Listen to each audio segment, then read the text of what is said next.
Exochorda macrantha, the bride. This is one of the better introductions we've made over the years. It's a very hardy shrub, the pearl bush as it's commonly known, and there's several other species, some of them quite tall, 4 or 5 metres at least, maybe a bit more, and bushy and upright in their branching. Exochorda macrantha, the bride, is specifically, this one's been chainsawed back to 1.5 to 2 metres at its highest point here, and it was up to 3 or 4 metres, and it was just a big billowing weeping bush, and that's the feature of the bride. It really comes up in these big long, you can see on the right hand side, it comes up in these big long branches that cover themselves in foliage, and then like the foliage is only just coming now, the flowers dominate before the foliage, which with a lot of deciduous plants this is true, and it makes the flowers dominate over the foliage for that early spring flush and makes it an incredibly charming plant. So you get these big billowing arching branches, and that's a strong feature of the bride, and this was far more evident until we chainsawed it back a couple of years ago, but it's obviously coming back now strongly. You can see it's quite strong, big 1.5 metre long branches arching over masses of these white pearl bush flowers, just massively attractive, beautiful flowers. You can get a sense of the size of them against my fingers, but I mean they come in such proliferation it doesn't matter, they just are magnificent.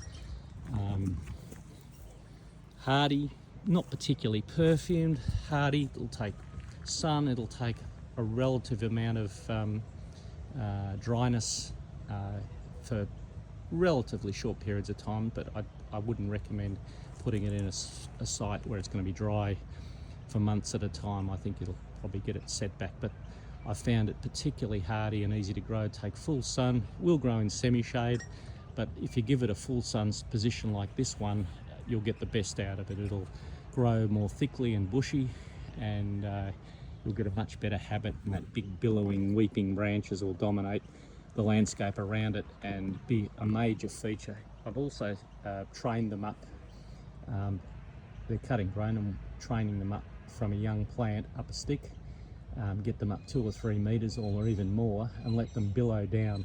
You'll get this beautiful weeping shrub, and it's quite a stunning feature, and it reminds me I must do some more like that, because every time I've done that, people have really liked the habit of it, because it just lends itself to this weeping billowy habit, and it sort of accentuates that theme if you train it up with a single leader for 2 or 3 metres or more, and it's vigorous enough that it'll happen very quickly, and then it'll fill in behind itself those branches. All the side branches will weep down and arch down as well. You'll have this big billowing weeping white flowered majestic bush, and yeah, keep it in the sun. Don't put it in too much shade, because it will be a little bit more compromised and not quite as densely bushy as this specimen here, but a great plant to grow. There's other specimens like and species, there's Wilsonii, Racemosa, and a few others that we grow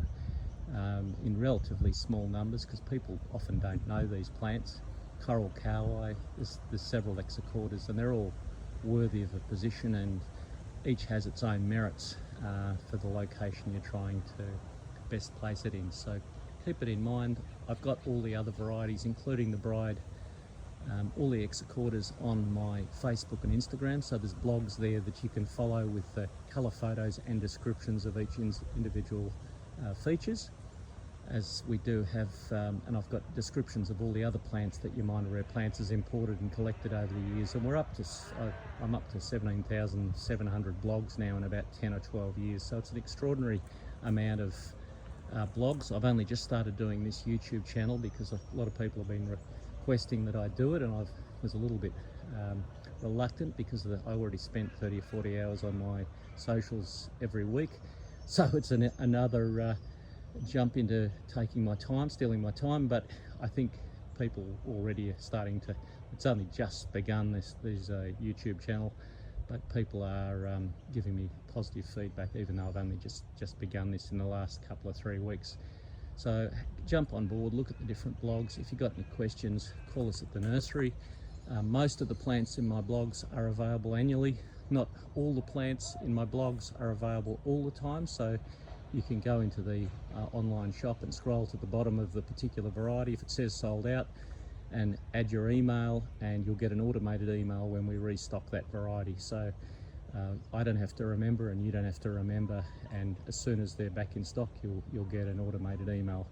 It's not like going to Coles and Woolworths. Yamina Rare Plants is a small family business, so any of these varieties are in relatively small numbers, and some of them are available most years and some of them throughout most of the year. Some of the rarer varieties are only available seasonally or for very short periods of time, depending on the demand and how easy they are or difficult to propagate. So keep that in mind. There is a reality in this space. It's not like we're producing milk and bread in mass. We're producing small numbers of plants, of these rare and eclectic plants, trying to offer as big a range as we can to the gardening public, so they've got access to some alternatives to what they get in the mainstream. So have a look at all my socials, because there's a heck of a lot of, it's like a life's work there, with photos and descriptions, and it is somewhat interactive, although it's sort of gone a bit viral now. I've got tens of thousands of people follow me regularly, so it's a little hard to answer everyone's questions. So I'm not ignoring you, it's just the problem is my time is limited. It's only me doing it.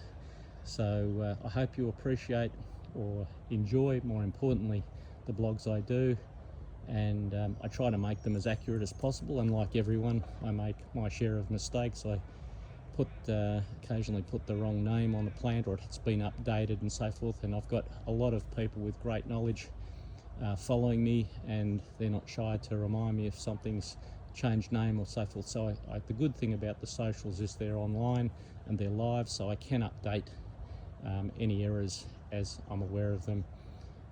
So occasionally I put some photos up of flowers on the preceding flowers in the group on my phone, and get them tangled occasionally, but not very often.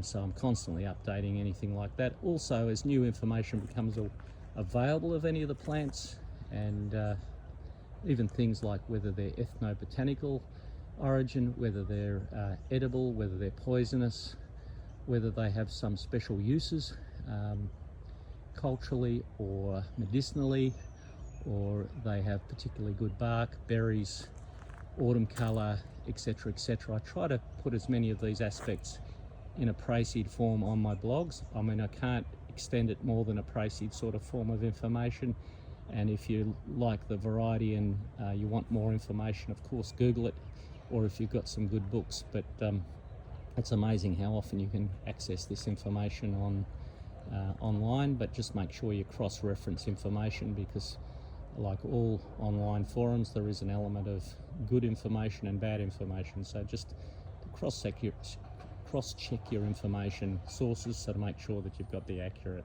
information you need to make the best choice for yourself.